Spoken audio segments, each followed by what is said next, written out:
you're going to be the number one guinea pig because, okay, it's like you decided to go into that relationship.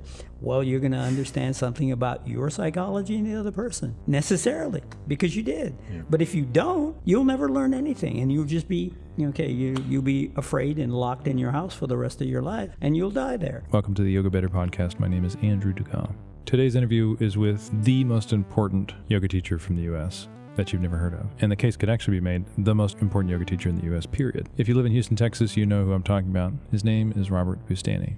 If you live in Houston, Texas, and you did not know this, you live in the best yoga city in the country, and I'll actually argue the world. The creativity, the diversity, the freedom to create, the multitude of styles, focuses, and since 1969, there's been a guy teaching who, like me, has kind of a commitment to not be uber famous, but rather to teach and work more than he sells. He is the source of a few famous styles that you have heard of that were lifted basically directly from his classes in the 70s, 80s, and 90s. If you travel around the world looking for diverse, interesting, informed, creative, and sort of a surprisingly confident practice, you're going to be disappointed. And it's really people that start in Houston and then move somewhere else, which is actually very, very common. Houston is a place where people move to and then move back away. So people try new things, and then you try to recreate that in any other city.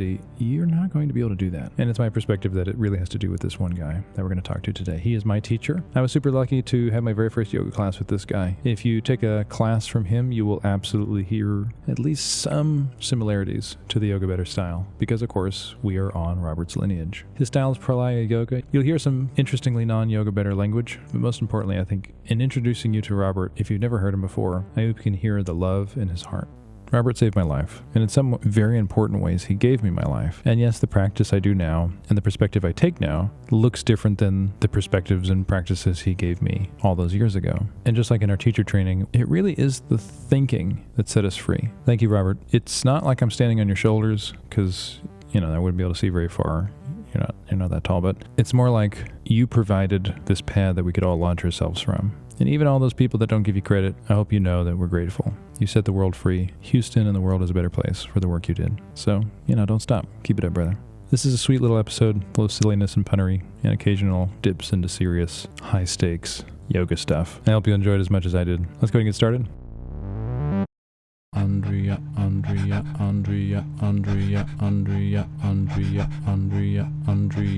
Welcome to Hey Andrea. It's where we talk to Andrea. My favorite, sometimes after it's just rained, I'll be walking and I'll get to like the end of the ditch and I hear it sounds just like so loud. A little frog got scared. Bloop. It is so high pitched. Mm-hmm. It makes me laugh every time I jump. Hurricane Nicholas. Jolly Hurricane Nicholas. Your wind's coming our way. Likely you will drop a lot of rain before your stay is over. We will be so very glad when you are done. And then we will jump and play outside in the sun. So when I was a little girl, there had been bad weather one day and someone said there was a tornado, and so I had an idea of what a tornado was, but then Hurricane Alicia, of course you're a kid, you only know what you know, and I've never seen a tornado, so in my mind, how I envisioned tornadoes were big, very angry and upset tomatoes, and there was like a real big one that sort of like stopped in the middle of the street, and there were a bunch of little bitty ones. And what the bigger ones would do is that they would take the little tomatoes and they would throw them at the window, and if they saw you peeking out the window, they would come and get you. And I was so scared of hurricanes / tornadoes / tomatoes. They'll be coming across the ocean when they come. It's the Gulf. They'll be coming across the ocean when they come. It's the Gulf of Mexico. They'll be coming across the ocean. They'll be coming across the ocean. They'll be coming across the ocean when they come. They'll be dropping tons of rain on us when they come. Water is heavy. They'll be dropping tons of rain on us when they come. Ouch, it's heavy. We'll be splashing in the water 'cause we cannot get out of our houses because everything floods when it rains just a little bit. Thanks for suggesting we walk tonight. Did you see my face light up like a Christmas tree? Then The sun is hot. It's impressively hot. I'm hot. And you're not. And if you want to hang with me, just give it a shot. Stop that. Stop that. Name that rap. The other day, I was playing kind of in the yard with the kids, and I had to get a ball or something. And when I walked back to the house, I crossed the front yard, and I ran into a spider web. And the spider web was so strong. It like boing, like I bounced off of these spiders. I was able to feel it like reverse. That was silly.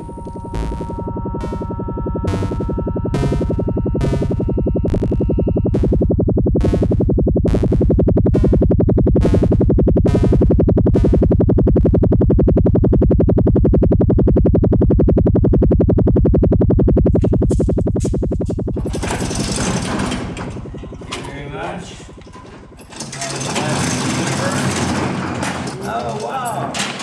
Better. How's life? Pretty good. Good week. In there. Oh, yeah. Ever been on a podcast? Yeah, several times. Figured. You know, there's a million things we can talk about. One of the things I was excited about is capturing our chat conversations more than like a teacher training. Okay. You can do whatever you want. Did you have any ideas for things you want to talk about? Oh, tons of things. Okay. We could start practical. Okay. So one question I had for you. Sure. That's always good. I always respond well to questions. So I think a really helpful tool that people can do is, we talked about lineage before at the little meeting we had. You know that I'm a big fan of lineage and acknowledging, you know, where ideas came from. I made a big list of all the stuff that you've contributed to yoga generally, and of course the yoga scene in Houston. And one of them was, okay, the freedom to sort of be creative. I call it apostatize yourself from the church of there's just this way to do it. So there, like, you're free. This is, you get to create it. And I don't know that you would have say it this way, but all this stuff was made up by somebody at some point. Let's contribute to Sure. it. And even realized beings that I've met will tell the same thing. They said one old guy, that's the guy that lived on half a cup of vegetables a day and slept 2 hours a night. Wait, so half a couple, so just one vegetable? Yeah, well, and frozen vegetables sometimes. Oh, wow. He said yoga is not complete. So if you notice something, you can do it. But everything, even, okay, why are we going to quantum computing? Well, we're going to quantum computing because you have to have an iterative process to solve complex problems. Right. That's why AI, whether you're afraid of it or not, whatever ideas, you have to have an iterative process. It becomes a little more interesting if I teach something to an individual and then that individual with their full experience of life in a variety of ways and unique genius, because each person has some kind of genius, takes that, well, they might discover something that I missed, or they might enhance something. And so the idea is we not only iterate on what we learn, but share it with others, and those iterations go on. And some of it's going to go wrong. We know it's going to go wrong, and that's understandable. I mean, you can just look around the world and, yeah, okay, things are going wrong. What's important, we know from chaos theory that there will be some order that will spontaneously show up. The Himalayan monks that I work with, they put it very well. They said, okay, we have no successors. You know, I was, of course, concerned about that. And, you know, they said, oh, that's happened many times. Don't worry.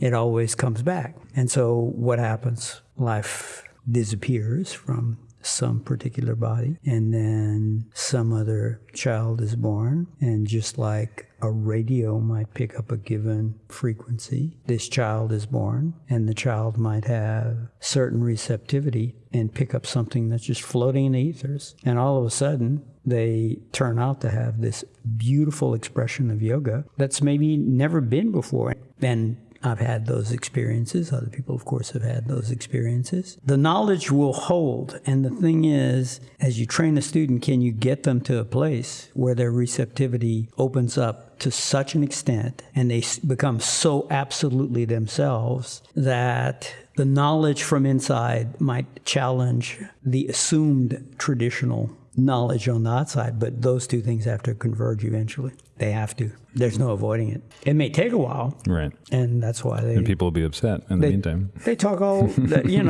and what happens, okay, if somebody gets upset with you, okay, what's going to happen? Well, okay, you're going to grow, and sooner or later they're going to grow. Right. And or, regardless of how our or, there's obituaries. Those help too. there are obituaries. That is true. That's a certain grace. So I've heard this as an argument against religiosity for science, except it's really just for what is true. If you take all of human knowledge and all the books that have ever existed and you destroy them, in 100 or 1,000 years, all the mathematics that's been created, all the scientific research and all that study, that will be recreated. Absolutely. But all of the weird stories about X, Y, and Z, the truth of them will exist, but, okay, maybe there won't be Krishna telling the story, but it'll be some kind of truth. Always happens. Yeah.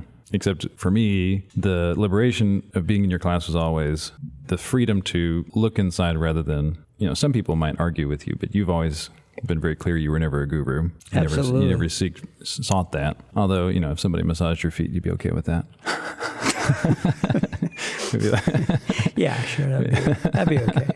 I could accept. I'm a tolerant person. Yeah, it's very generous and kind, benevolent. But we were free to create, and you as the leader of the style and the class and all the trainings and the guy with the most experience still always questioned the people in the room. What do you think? What do you think? What do you think? And so if you don't pose as the ultimate resource and there's space for other people to actually ask, well, how can I contribute? Then it is more like a collective brain. Right, there is a brain trust. There is, as what you were describing, an experience trust. Right, this larger body of experience where we all get to contribute, moving towards this ultimate, whatever you would call it, truth or convergence. But all this was a precursor. All of it was to ask: if we look at the lineage of where we came from, where do you think your sense of humor came from? My sense of humor? Yeah. Well, it comes a couple of ways. One thing is I grew up in South Louisiana, and so that certainly helped. Is your gregarious family? Oh, very. Storytellers? Very gregarious family. And then beyond that, studying physics, you hang out with a bunch of physicists, whatever they're into. Mm-hmm. They always have a weird sense of humor. If they're really good at what they're doing, they have a great sense of humor. And it's extremely weird. And then yogis have great sense of humor. If you're really accomplished in yoga, you will ultimately have a good sense of humor. And if you teach, you better have a good sense of humor. Sure. I mean, I know some stick in the muds, but... Yeah. Well, some people have special gifts. Yeah. Laughter is not one of them. But I think about, we all get to make a choice as teachers. I could just teach, I have a pretty good memory for things you say and things you taught. So I could totally teach cutting edge Robert circa 2006 or 1997. I could teach those classes, and those could be like the foundation of which everything else we then do. And then your inventions are like that's just what we teach. We just hand on that knowledge like a book. I remember I had two experiences when I was in my early 20s. I had just had Egon, and we were hanging out in this mom's group, and there was this woman who was so much older. She was like 33. It was just like a very old lady, and she always had she was really quick. Every time you'd say something, she'd just right on it, something snarky, something silly. And I remember it wasn't the quality of her jokes. Give me enough time and I could come up with the quality. It was just how lightning fast she was. And it occurred to me give me another decade of practice as an adult, because I've only been an adult a couple of years here. I think I can get there. I mean, of course, early on studying with you, we'd just stand out in the parking lot. And I felt like I could hold my own, but holding my own with you was always like one joke in, and then you'd tell four in a row, and then I'd get one joke in, and then you'd tell four in a row. And so, okay, I stand at the front of the room, and who do I want to be? I could be lots of people. I could be the guy that is married to my wife. I could be the guy that's best friends with my buddy over here. I could be the guy that wore a dress shirt to get that job I could be, super pure, holy yogi who's never sinned in his life and speaks from perfection on high. There's always a choice there. And, most people would describe this as authenticity. I just say working with you always set me, and I hope everybody else who's who teaches from you sort of empowering them to teach, free to be as much of yourself as you want. Absolutely. You know, if you're a silly person, now you get to be silly at the front of the room. Certainly. And there are points where you're just not silly because whoever's in the room needs something else. Mm-hmm. So the way I always end up describing that kind of thing with teaching is, okay, we show up in the middle of eternity. All of a sudden, there are these other people on the outside, and they come with a sore ankle or an injured knee, and I walk in the room, and maybe I don't have those injuries. But if I'm at all sensitive to the person that's in front of me, then that's knowledge. That's right in front of me, and I don't have to have the injury to question whatever's going on and find a solution to whatever's going on, because there has to be some empathy with the people around you. You're needed for something, and that need teaches you something. And so now, how did I become a good teacher? By people asking me questions. They constantly asked questions and drew my attention. It's like, doing some kind of Grand Prix race across France or something. Mm-hmm. It just moves you all kinds of ways. You can go all the way around the world, meet all these people, hear about problems you never knew. Someone is a refugee from some war-torn zone, and you get to talk to them, and you think, there's no way on earth I can help this person. And they show up in the middle of your class, and by the end of the class, they've resolved some of the gut pain, quite literally physical gut pain, that was related to the emotion. And what did I do? I just taught a class from my heart. And it's like the heart is the most sensitive part of you. You can feel the most exquisite pain, and you can feel the most beautiful things just by moving from your heart. The tongue is halfway between the heart and the head, depending on what you're doing in your head. The outcome could be drastically bad or beautiful. And so life has just taken me. My bacterial development has taken an unusual course, unique from anyone else. You don't choose. It's like the conditions on the outside determine how something goes viral, whether it's an actual virus or a videotape or a podcast. That's all gorgeous stuff. Perspective gives gratitude. And the perspective I often come back to that I'll talk about is in either of the world wars, early 20th century, all these people, mostly civilians, but just thinking of the soldiers that particularly a war like the First World War, where it was for nothing, over nothing, and it's just every bit of it a tragedy. Yes. Every single one of those human beings that died would give anything for our worst day. It's okay, so if I just remember that, it's not, hey, be positive, because life isn't always positive. No. And I think that... It's not always desirable. Yeah. Would you say that kind of gratitude for the fact that you're here, like you made it, however that happened, you as this particular you at this particular time, be way worse if you were born in Southern Sudan, in terms of your ability to just have a functional body and have the space to help other human beings. Is that why you have a studio, a teacher training, like all the stuff that you actually create in the world? I still have a studio. At one point, about 10 or 12 years ago, I was not going to have a studio, and I was just going to travel around and teach wherever I taught, and it didn't work out that way. A lot of people would you please have a studio? And foolishly, I said yes. So, it opens you up to a lot of work, but... whatever direction you go, you're going to learn something as a result. Are you still ambivalent about having a studio? No, I'm not. I just do whatever, because if I'm ambivalent, then I can't do what I'm doing well, and then whatever potential tragedies that could occur in the context of the studio would be far worse. So no, whenever I'm doing something, I'm 100% into it. If you're and this comes from something deep inside me, if you're out on a battlefield in ancient Greece or India or wherever, during the times of the Mahabharata or something like this, and you're fighting on the ground and you were born, and they say, okay, you're a caste, that you're supposed to be a warrior, you're supposed to go out and do whatever it is you're doing, then you would say that your karma brought you to that point, if you believe in that sort of thing. And even if you don't, there's still the laws of physics, and they're going to drive you a given way. As we look at the battlefield in front of us on a given day, your attention is always drawn to whatever's necessary to either take care of a problem for someone else or to take care of a problem for yourself. And hopefully those two are compatible, and we try to resolve them so that both people come out well. And the stakes are high. Yeah, and the stakes are definitely high. So when you first go out, if you're as a teacher, and let's just pretend warrior teacher is the same thing. As you go out, you're afraid of getting hurt. And so you go out with tremendous ferocity, maybe more ferocity than you need to. A lot of people went out after studying with Iyengar, and they were hurting other people because he was ferocious in a certain way, but he was intelligently ferocious. It wasn't random. So this goes out. So you have a young warrior, they go out, they're ferocious. They can get hurt, and other people can as well. But then you're fighting all day long and you get tired and you start thinking, if I'm going to make it through the afternoon, this was a tough morning, but if I want to make it through the afternoon, I can't be reacting. I can't be upset about my best friend that just died next to me. All the people in your life, their eyes are going to pass away, and your eyes are going to pass away. So every life around you is gorgeous. Beautiful flower that you give to someone is dead perhaps the next day, and then you have to give them another one. So whatever is there in front of you, you appreciate. You appreciate completely. And life goes on.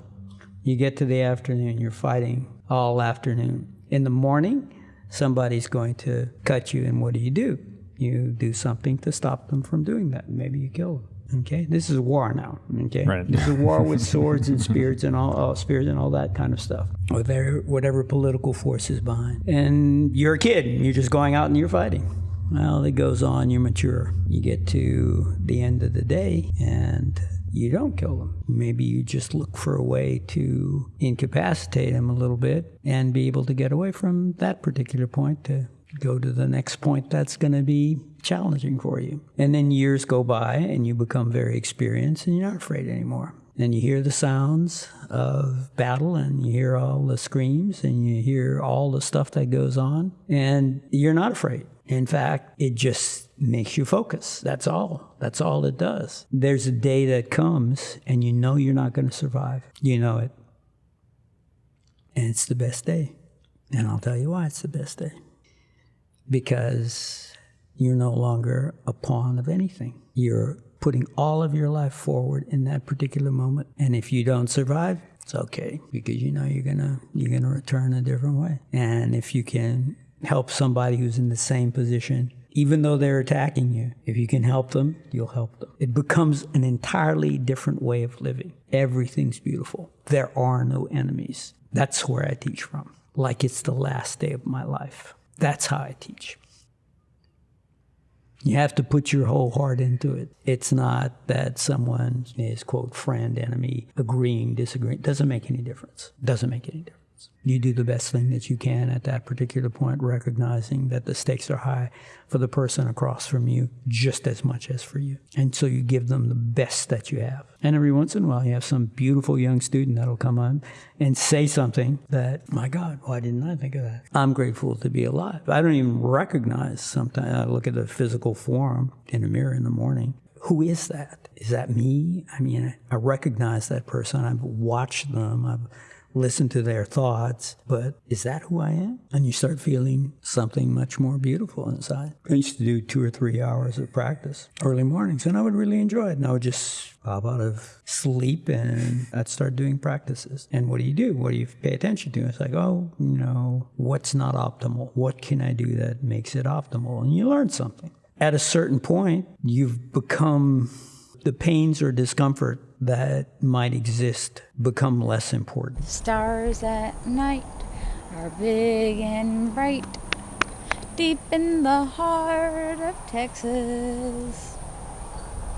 Hey guys, it's pun time. It's a 1, 2, 3. It's a pun for me. It's really for you. We should have a word. We should have a themed word like today's pun's brought to you by pins. How do you write the tale of captive horses? With a pin. What? With a pin. Captive horses. Oh. What do you yell at Lum when he keeps asking you, what does he write his dissertation with? His dissertation on clocks with. What? A pin you love? Head shake. What kind of herb is most likely to reach nirvana? What? Enlightenment. It's not a pin joke. Oh. What kind of pin can you drink water from on a hot day? I know this one. What is it? A fountain pen. A water fountain pen. Oh, okay.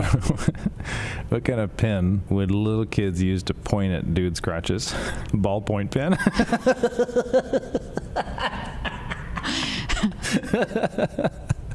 Okay. We got a couple chuckles out of you. So silly. Okay. What kind of writing instrument is most likely to bring you the most serenity? Lapis. That's pencil in Blue. Spanish. Oh, that was blue in Spanish. Azul. Of all the things you can write with, which one smells the worst? Stink. Stink ink. What kind of pen has the most cacao? Fountain pens, of course, because of all the nibs. Cacao nibs. This is my favorite. This should be saved for another podcast. All right, here's... Okay. What do you call a chocolate cow? What? A cacao cow. A cacao cow. Very What do you fun call to the say. end of their udders? Nibbles. Cacao nibbles. Cacao nibbles. Okay. That joke was not cacao is a nut. Cacao is a nut? Yeah. I did not know that. You did not know that? I could see where you're going there. I concede that's actually a pretty good joke. What kind of fountain pen can you never remember the second name of? Mont Blanc. It's pronounced Mont Blanc. Mont Blanc. Mont Blanc. And why is it pronounced Mont Blanc? It's German.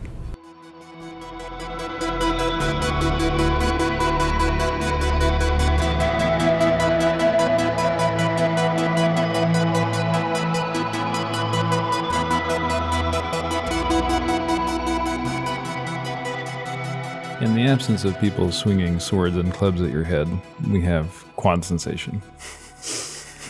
Absolutely. And you would swear that it was clubs and swords. 100%. Some people run out of the room. Everybody has their own perspective. The way we define perspective in a way that helps people get it, and what we're trying to do, developing empathy for other human beings, is we imagine perspective as the place where you stand, Right. like a mountaintop. So where Robert is sitting here across the table from me, he can see what's behind me, and where I'm sitting across the table from Robert, I can see what's behind him. Neither of us can see what the other can, and so then it demands the question, what's true? Which one is the correct perspective? The question's phrased like that, it's obviously, well, neither. Each gives you a different perspective. And what if I could go sit over there on your side of the table and you go sit on mine, and now we can actually have my original perspective and your perspective? That's empathy. I imagine what it's like to be you. You're at the top of a mountain, and at the top of a mountain, you see a lot more than if you were in the valley, except your perspective is completely dictated by where that mountain is. Sure. And so what we do in our practice, the person who comes in with the knee injury that you've never had, or the weird leaky gut thing, I can do that work once I've been asked the question, realize I don't actually know what it's like to be you. I can go get over there on your mountaintop, and now we're collectors of mountaintops in this practice. But not everybody's funny, not everybody's poetic, not everybody's interesting or charismatic, or right. Everybody has, the way Andre would put it, is that we're all put together differently. So we're walking into the conversation differently. We can work on stuff. We can always develop and grow and change and augment this or mutate that. But our starting place is always different. You can see that in people's aesthetic, what they gravitate to. So I hope everybody listening to this can hear that Robert's aesthetic is poetic. You are a poet. You are drawn to not necessarily sweeping portraits of grand beauty, but more like the most important things are the small, precious, like beauty is so important for you. The experience of beauty, actually seeing it, right? Some people don't know you're a visual artist. The taste of it in your life. When you're at the front of the room teaching, that is one of the paintbrushes you go to. Sort of painting pictures, trying to connect people to the poignance of actually experiencing what's beautiful in life. There's lots of things you can experience in life, and not everybody cares about beauty, except you do. I do. What's the deal about hitting balls? Like football, kicking a football, hitting a golf it's ball. all about relocating the ball. You don't have to hit it or kick it. It's just relocation. Travel. I mean, you travel. Don't kick someone else in that direction. I don't know. Robert, it's it weird. takes a lot of balls to live that way. It does. It's true. Absolutely. And I've had a ball doing it, but you've kind of gone bald. Yeah, This whole- absolutely. I have, totally. Well, not completely, but I can perceive antithesis of where I am now. Yes, that's right. It used to be more hairy. Now it's It's very hairy. it's It was clarified. extremely. Yeah. Science is not a monolith. It's, the difference Right. between, how do you study geologic history versus the stars? It's different kinds of ways you can test stuff. I can't take a sample of Jupiter, personally, or of a star, but I can extrapolate from, I can test stuff and then, as you said, iterate on what's past the test. And so my favorite description of a scientist is somebody who dedicates their life trying to disprove their favorite idea. Because that's what a good test does. A good test Absolutely. that can't prove it true, but it can absolutely prove it false. Just sort of reflecting on just how you're describing your journey. You're obviously seeking the truth, but Yes. of all the people that I know, your willingness to, it's like, hey, there's this teacher I found I didn't know. I mean, it's like, oh, this guy in the Himalayas, let's do that. Oh, there's this lady, Anna Forrest. Oh, there's this NBC. Oh, there's NLP. I'll drive to California all night. Oh, I heard that this lady who does this one kind of kung fu. How about I drive there? Oh, you know what? You know what I need? I need to start a whole new discipline. And for somebody who, in seeking the truth, has had almost no ego about your particular theory you're trying to prove right. Rather, it's almost like you're a gourmet who just loves tasting stuff. And in the tasting of it, trying to find the truth of the experience. Sound accurate? And I tell you where it led me. If you're a very good scientist, not really attached to a particular theory, but you're always looking for what's true, Right. that helps out a lot. On the other hand, if you're not a mystic and pursuing things that seem very implausible to the scientific part of you, if you're not willing to go there either, because the propositions that might be proposed by some kind of mystical idea might be the next step in the science. Everyone does what they have a reason to believe, right? Right. And if we look at your energetic journey, both how you describe it, language it, you do not interface with the world the way you did in the 80s. No. And so that is always growing. When I think about I become a famous yogi. Give up that idea. Well, so I never cared about that, but it's an interesting question. No, at least I know you would because you're way too real to get into that kind of thing. But there's a simple way to do it. If you look at the success of every style, Sure. they all have the same solution, which is come up with a sequence and a perspective that works okay, and then that's that. And if you just create a thing like Bikram or Power Yoga or even Ashtanga, here's the thing, and then that's that. And there is no evolution or iteration. It is a thing, and now I can pass it to you as a fully formed, true thing. And if you're really lucky, I'll teach you the 7th series out of a little paper journal that, and then really it's actually about a god Xenu that you meet later on in this, but we just don't talk about that. And to me, I think the beauty of the experience of studying with you is that you always share everything all the time. Like there's no secret. There's no level 2. There is no agenda behind what you offer. But there's also no, if you think of snake oil is, this works for sure, don't ask for evidence. If I could sort of reframe the experience of spending all those years with you, it's here's what I know that makes a difference. Taste it and see. Yeah. And which is very different. And it helps to see, if you think about, I heard a talk on how do you know if you're a good parent? You don't pose as a pure being to your children. You're a flawed person. And because you're kind of messed up, they're kind of free to be however they need to be. You never posed as a finished product. You were always loath to brand anything or to systematize anything. And so when people knew, authenticity, genuineness, all that stuff, that's obvious, but also in the product, in the class, in the teaching, everyone has to learn themselves anyway. If somebody's playing piano, you can't make them move that index finger. Everyone who's ever moved their index fingers had to figure out how to move their fucking index finger themselves from the inside. And so you're at the front of the room and you're giving people this experience without trying to prove something. Yeah, because if you're going to move a given index finger, where are you moving it from? Are you moving it from a place of wanting to impress someone else? That's the middle finger. Yeah, well, that's frequently, it's very expressive. But you're always trying to find the place from which you move. And if you move from that place long enough, a place deep inside long enough, then everything else begins to relax outside. It's very hard for people sometimes to believe that moving from a very genuine place inside, from what I would always call I mentioned this before, that when I was very young in high school, started working with some artists. I mean, this is on the point. It's just, that somebody might miss this. Well, my standards for you being on the point are always low, so it's all good. It's just like this. Excellent. Thank you so much.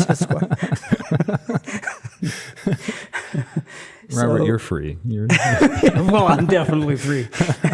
Not quite as free as I wanted, but I'm working on it. Yeah. And that's the point. The point is you have to be free, because if you're not, you'll never find who you are. You never will. You'll become a cheap imitation of somebody else, and then you'll try and pass that on to someone else. I mean, I respect tradition, and there are some really beautiful things that I've learned within tradition. But I've also been told by people who are protectors of tradition that do whatever you do, because no one can do it the way you do it. There's no one else here that can do that. And that's what I would tell everyone else. There was, I was in this little wooden house in South Louisiana in high school, and there were a bunch of graduate students. And speaking of being around old people, so I was around a bunch of graduate students in the art school at the university in my hometown. And we do things like they have a bone in front of you, and they say, okay, look at the bone and draw a picture of the bone holding this pencil in some unusual way, but don't look at your hand. Just look at the bone and move your hand like the bone, the shape of the bone. And it was very interesting that there was some representation, even though it wasn't completely accurate, but it was some representation of whatever object you were looking at that showed up on the paper. And the more you concentrated, the more you were absolutely in the present moment, the better it got. And then after a while, you could look at something and draw something, and it held the energy of whatever that was. And so I spent time, they were playing Indian ragas. I mean, in South Louisiana, I had never heard an Indian raga until I got together with those kids. So, so you're out there, it's hot, it's in the summer. You've got screened area, and you're just drawing in the afternoon every once in a while, once a week or twice a week, something like this. They were trying to find their ultimate expression of graphic arts, visual art. And they said, I heard of someone who actually found their thing. And the tragic thing about finding your thing and then you just reproduce it. And the point is, why would you restrict yourself? You can't just run away from it all. You can't just patch it all up.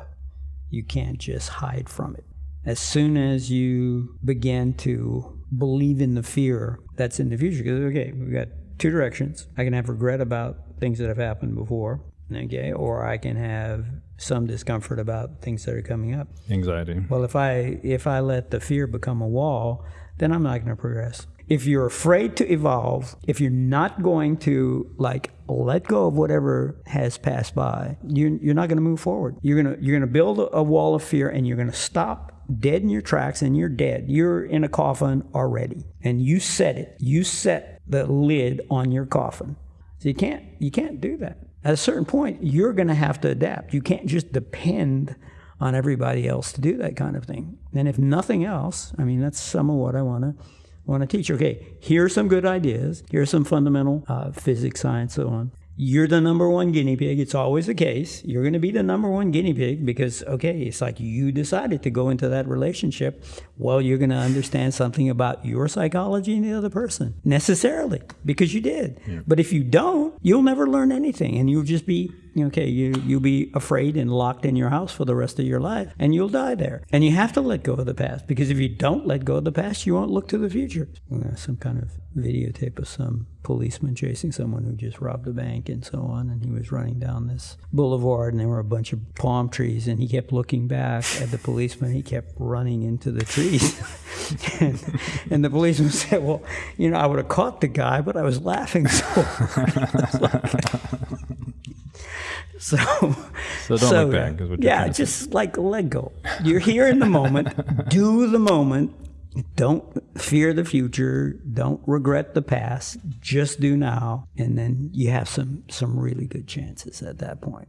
You know, if it's the last day of your life in this battle and you know you're not going to survive, you're absolutely free at that particular point. And chances are you'll survive only because you're so appreciative of the life in this moment, regardless of the pain, regardless of anything else.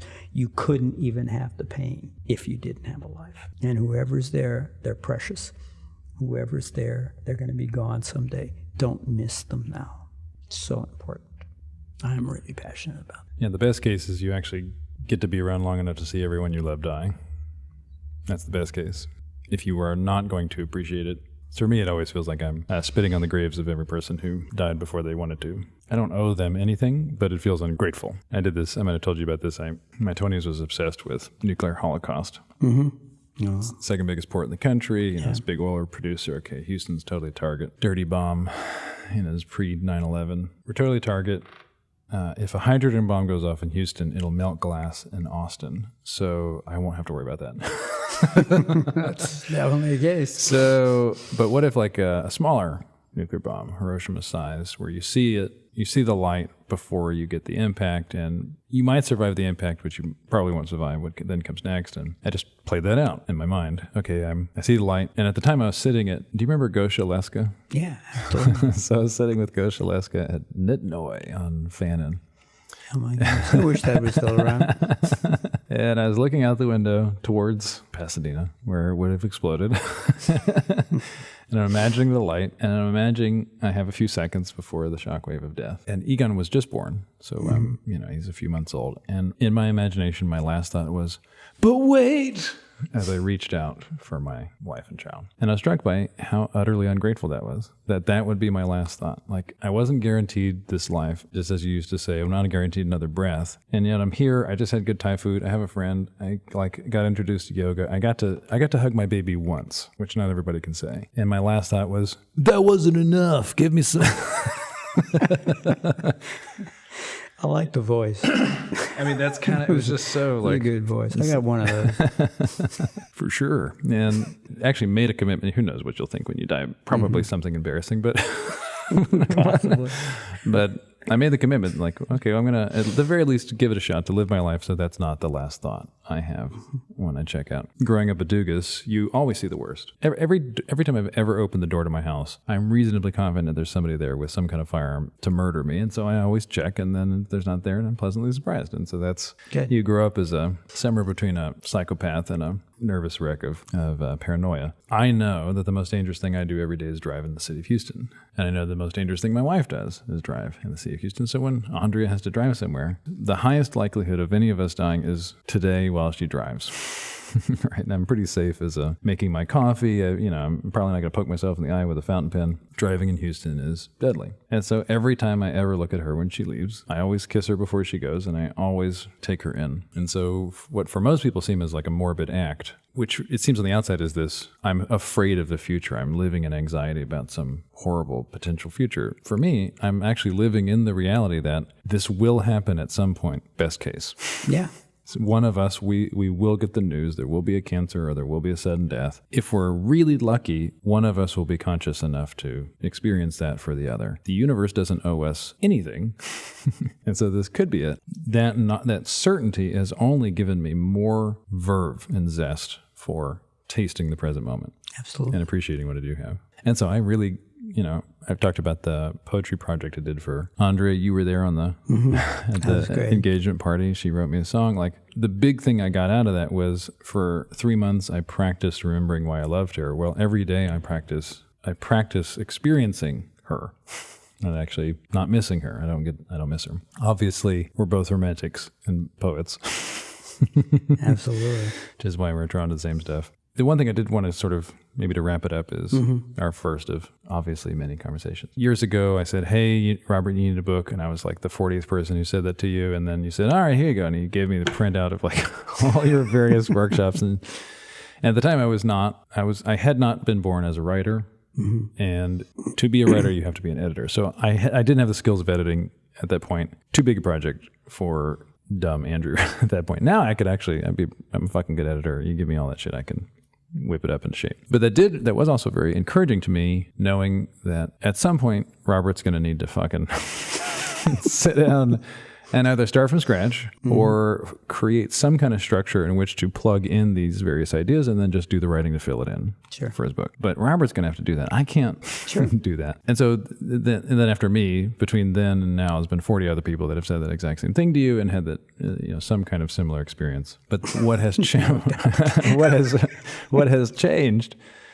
What has changed is you've, for the first time since I've known you, actually begun to yourself document what it is you teach. Would you say that, to paraphrase a quote from Carl Sagan that's on there, that I put in my manual, his definition of science, it's just knowledge, and it's the willingness to withhold belief until a good reason presents itself, and to systematize and to test, document, and systematize everything you know. And literally, this is from a radio interview on Science Friday from the 90s. I almost got in an accident. I heard it in the car, like swerving, pulling over, like trying to write it down, and then like go find it online. One of the best definitions of science I've ever heard, but also was the foundation for my course. There's stuff that I do that works. What is actually happening that has it work? And okay, is there a way I can systematize it that is this open-ended thing where if you're studying it, it's not the truth you now repeat as the fake facsimile, aka the temporary bogus Andrew. You're you teaching the work you have hard won through this thinking, but it's standing on the shoulders of Robert and then standing on the shoulders of the work I did. How much are you, so you're documenting now, but how much are you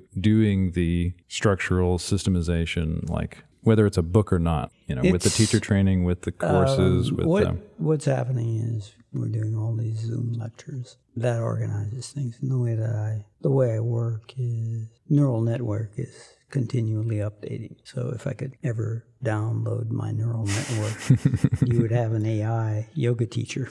And we're getting close to doing that kind of thing. So it may not be Microsoft Word. It may be, I don't know, I go talk to Elon Musk and he downloads me into some system. It's definitely a nonlinear process, so you can't do it the usual way. Right. So that means you would take an object-oriented database and a relational database and put them together, and then you could videotape little tiny clips of video and pictures and verbalized instruction relative to something, comments on joints, and you let AI cross-correlate all this, and you find patterns you never found before. So directionally, that's where I like to go. As I started to say, when I teach, I'll take all that I have and create a structure for that particular class. Many of the elements will show up in one of these classes. It's like a hologram of some object. Within the hologram, every point has some information about the whole. That's what's happening with the videotapes. I honestly think that we'll get to a point where we can take all that kind of information, download it into something, I don't know what, and that you can query the system and get answers to certain kinds of questions that I can solve some because I carry all that stuff inside me. I think there's a way to simplify the system, but as soon as you simplify it, it's not going to get to the same place that I'd like to go. But it's still a place to start for people. We can't Shaktipat our way around every class. No. But and there's no telling what will happen. If you do, there's no telling. It's like, oh my goodness. Oops, sorry about that. You're clearing out all the emotional stuff for the last 1,000 lifetimes. And yes, you're laughing a lot. And no, it's not helpful. I mean, for the rest of creation. It's like you're blissful, but we're not getting new information here. Right. Language is a stand-in. It's the map, not the territory. And with what we did in the course is just to be willing to define every term as much as possible, and know that that definition is only a launchpad for the experience. Right. But that has been super empowering for people to replicate. There's two ways you can say, as a teacher of teachers, how are you successful? Do your teachers teach exactly like you? And people love them? No. Okay, well, then you failed. Do every one of your teachers teach differently from you and from themselves, and people love them? Yes, that's success. There's lots of other ways to fail.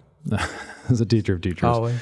which is what most teacher trainings do. You know, I was very loath to call what I do a style. The literally only reason we did it is because 3 years before we started the studio, we started the teacher training. People were hounding me to do teacher training. All right, I'll do teacher training. After the third course, people were like, we need to know what we are now. When we teach the stuff you taught us, what the fuck is that? Like, we need a name. And I was dead set against having a style intellectually. We had already come up with this name for a domain for the business.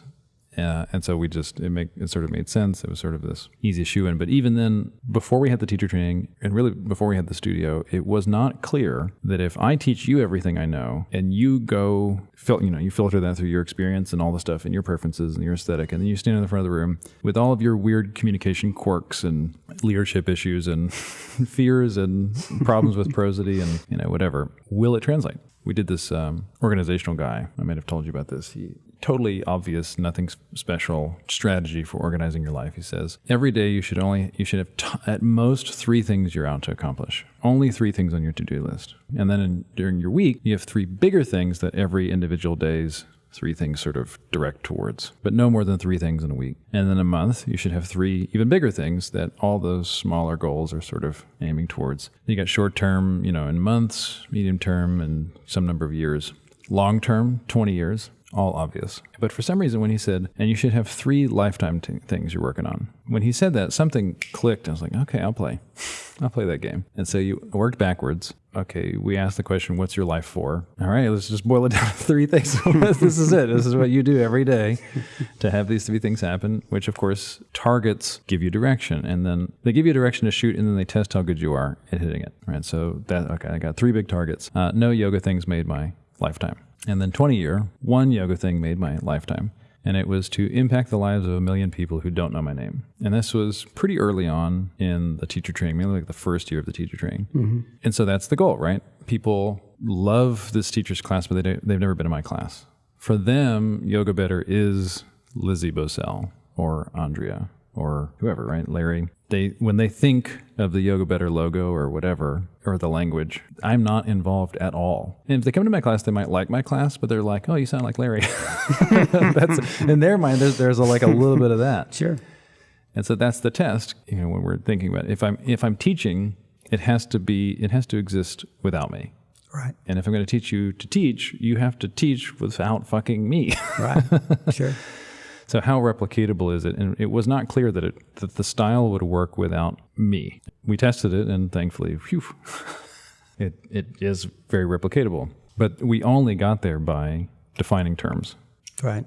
For instance, most people are afraid of goals. Goals for us are just targets. If you're thinking about being a yoga teacher, you probably have some issues with organization and commitment.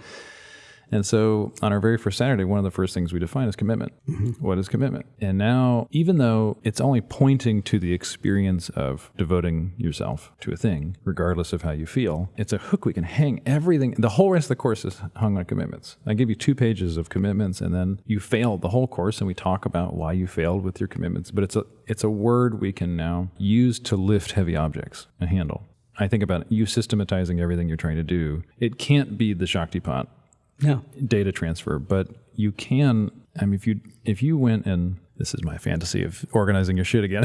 Okay. Hey, I'm in for it. But I bet if you, it's just like less than 500 terms, way less than 500. Now those are just tags in the spreadsheet, and every video has less than 15 tags. That is, you can do that in any number of organizational softwares. The obnoxious thing that you have now seen, dealing with all the technical BS of streaming, and it's your part-time gig is like sound engineer, audiovisual, key grip. You're your own IT guy when shit goes wrong. And with the website, we have thousands of videos now on this website. Making them searchable, making them findable was a fun challenge, and it's incomplete. But it is, if you click on balance, well, I had to individually go through and label those things, but it's like now it's done. And so it's rough.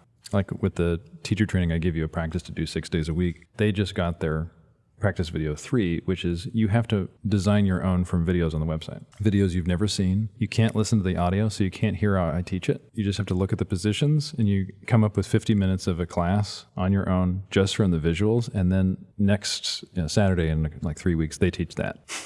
That's good. Yeah. The practice videos I give them never have audio. So they have to understand what's happening. And I'm wearing all black in a dimly lit room. Like, yeah, that's life, man. If you can't tell which one of my legs is forward, you're not going to do well in a yoga classroom. But it's all structures for them to. It's a container to have the experience. It's the sign that directs them to the thing, rather than ever having a delusion that the sign is the thing. The sign to Berlin is not Berlin. Absolutely not. That's pretty cool. The power of people, like you're a poet, and what is poetry? Poetry is language distilled, where there's kind of always mystery. Like not everybody knows what the hell you're talking about. Like you need a few more sentences to describe what you just said. It's like, nope, it's a poem. Sorry. You write in poetry.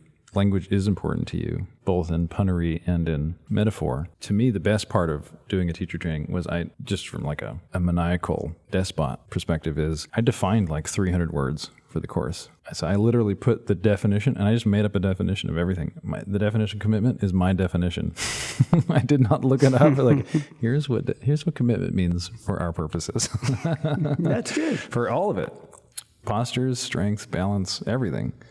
And the challenge of actually defining it is, okay, I'm taking a simplification and abstraction, and I'm using more simplifications and abstraction to clarify it just a little bit. And now we're all on the same page. So when I say empathy, everybody in this room knows what the hell I'm talking about.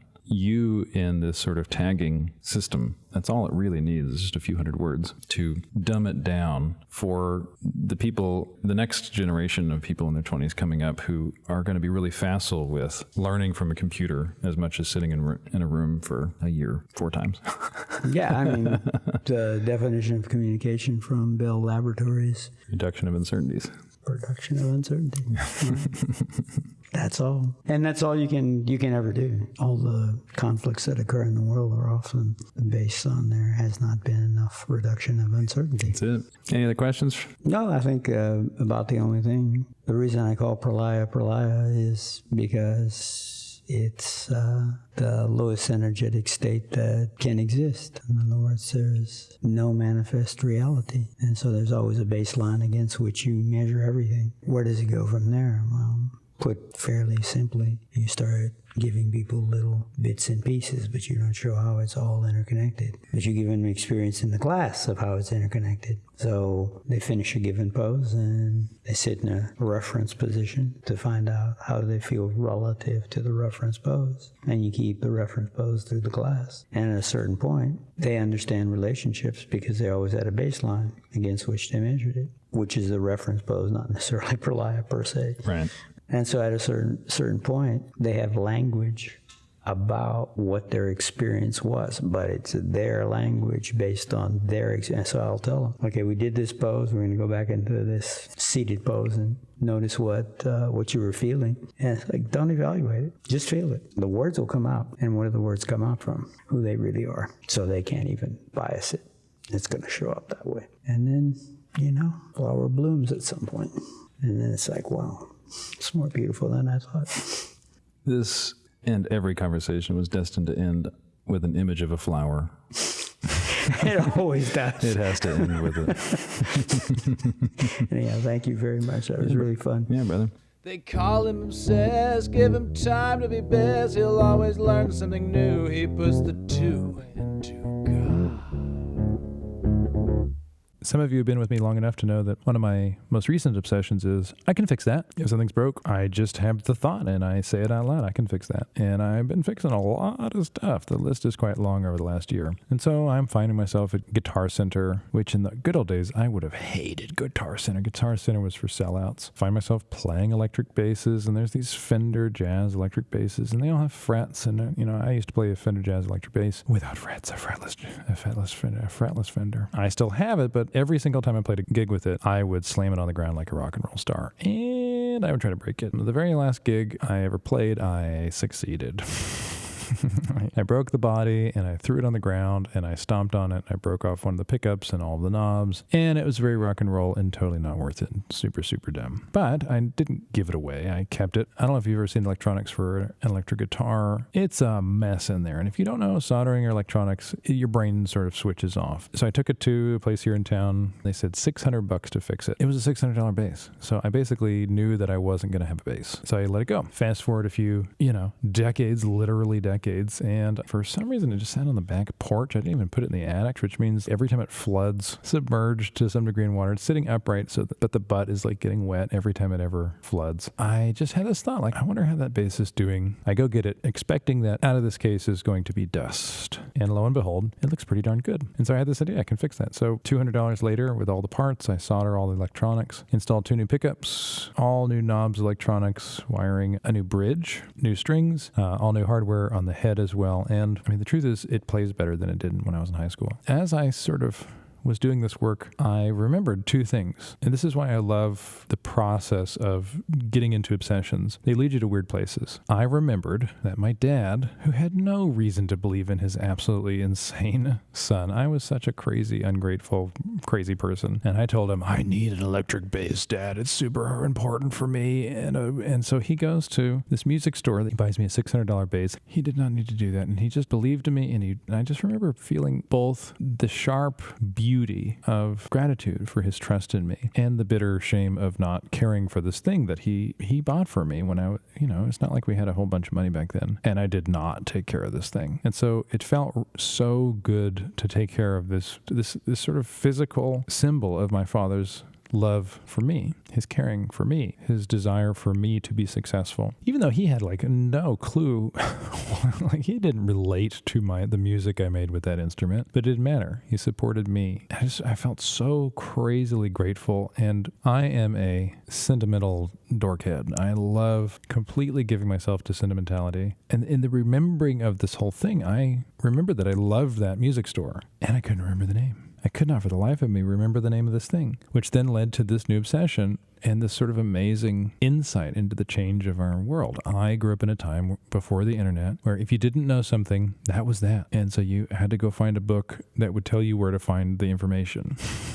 If you wanted to find the music store that was open in your town, you went through the Yellow Pages. Everybody had the Yellow Pages. And you, every year, got another big old Yellow Pages right on your driveway, and then maybe like the regional Yellow Pages for like your neighborhoody kind of thing. And not everybody was in the Yellow Pages. There were times when there weren't people listed. You had to call them to see if they were open and like their hours. There were no websites. There was no way to find this stuff out. And I'm thinking, well, okay, 1994, surely, how many Greater Houston area Yellow Pages were printed? 1 billion? There's got to be like somewhere Yellow Pages from 1994. And yes, I did not like scour the world. I didn't go to a single library. It wasn't this important, but my idea was, okay, this music store's got to be in the 1994 Yellow Pages. Okay, I search online. I search for collectors. I go to eBay. I have a automatic search that lets me know if any Houston Yellow Pages, any listing Houston Yellow Pages shows up any year, any era.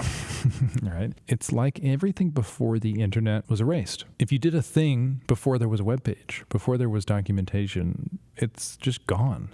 The thing that documented your existence, the Yellow Pages, we were so quick to get rid of them. Delighted. Just, finally we can rid ourselves. And like, I don't think there's probably not a single person in the city of Houston that has a 1994 Yellow Pages. That's a part of my childhood. I mean, that was a daily thing you interacted with, a thing that taught you how to find things, and you reached out, you interacted with these businesses. And of course, if you're sentimental like me, it's sad. But also, super annoying, what is the name of this stupid music store? I'm at the Guitar Center, and I'm waiting forever to check out because this guy is talking the ear off of the other cashier. And he brags, he just brings up that, like, I used to work at Mars Music. The key fits the lock. It turns, it's a little rusty. There it is. Mars Music. So for any of those fans of you, for any of you guys out in Houston, Texas that remember Mars Music, Mars Music, so good. You wouldn't go to Guitar Center. Guitar Center was like the Circuit City of, or whatever, pejorative. And of course, now that's all there is. There's only a few small music stores here in the city. Oh man, Mars Music. the good old days. So be sentimental, be reminiscent, dig into your history, be sad about change, and see if you can resurrect little symbols of people's love for you. People have loved you. Some people love you right now, but it's nice to remember. This podcast was produced in Houston, Texas by the world-renowned Cerebellum and myself, Andrew Dugas.